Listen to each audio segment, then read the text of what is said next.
So another thing I came to is that the biggest obstacle to performance isn't knowing what to do.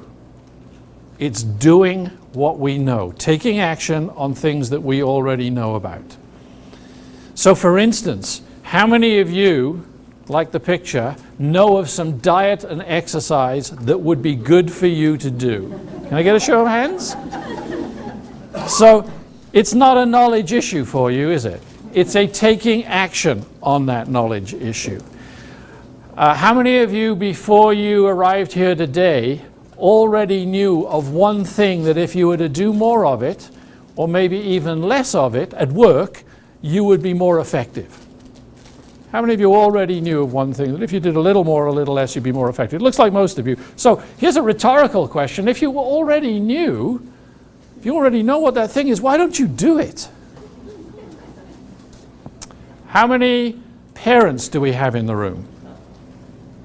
Okay. So how many of you, mums and dads, have said yes to that child that you adore, when they nag you for that sugary treat, and you say yes knowing that in about an hour you're going to have to peel them off their brother and sister from that sugar high? How many of you said yes to your kids knowing that in an hour or a day or a week you might regret it? Can I get a show of hands?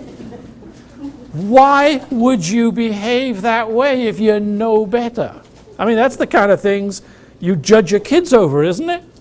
Whoa, would your best friend, if your best friend ran under a bus, would you do that? Yeah, isn't that the kind of thing that we say? Do we have any golfers in the room?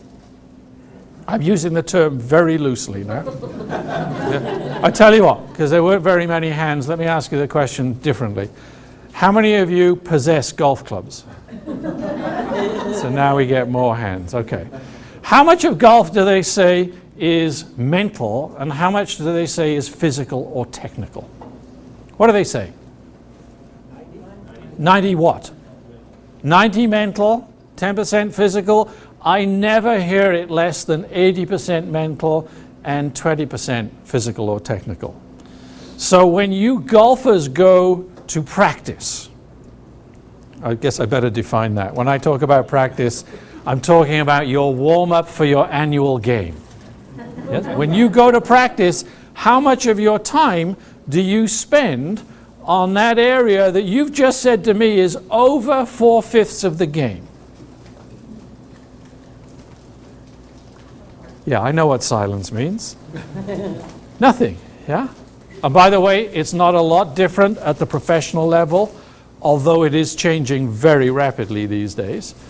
If you know that it's over 4/5 of the game, why would you completely ignore that area?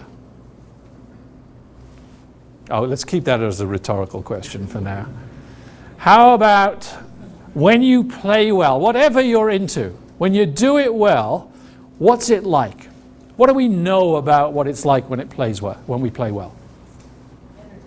It's energizing, isn't it? What else? How else would you describe it? Effortless. Effortless. Yeah, we don't have to use a lot of effort. Do you have to think much about what you're doing when you play well? Or is it kind of automatic? It's just happening on that day. Would that be fair? And it's whatever you're into, whether it's golf or dancing or cooking, whatever it might be.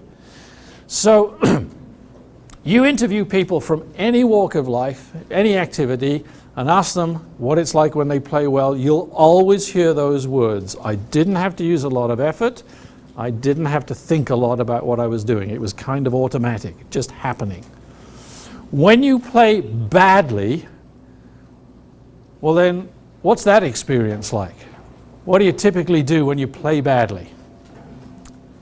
Golfers, for instance, what do you do after you've cursed and thrown the club?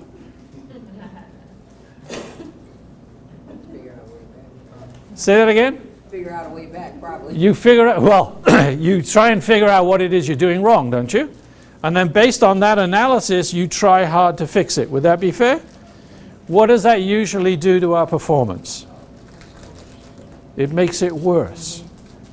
So I want to get this straight. I think you've just said to me that you know that when you play well, you do not think a lot about it and you don't use a lot of effort. And you've just said to me, Well, the way I try to fix playing badly is by doing the opposite of what I know I do when I play well. Isn't that what you just said? Aren't you getting worried now about what's going on in here? So there's these gaps between what we know about and the action that we take. And in my kind of journey of seeking to understand what goes on, there have been 3 ahas that have made a huge difference to me. In fact, they turned my thinking about performance and about how do we coach for performance, I think quite literally upside down. And the 3 ahas are that people already know how to be great. And by the way, I know that's a pretty bold statement. I will make my case for why I would make such a bold statement.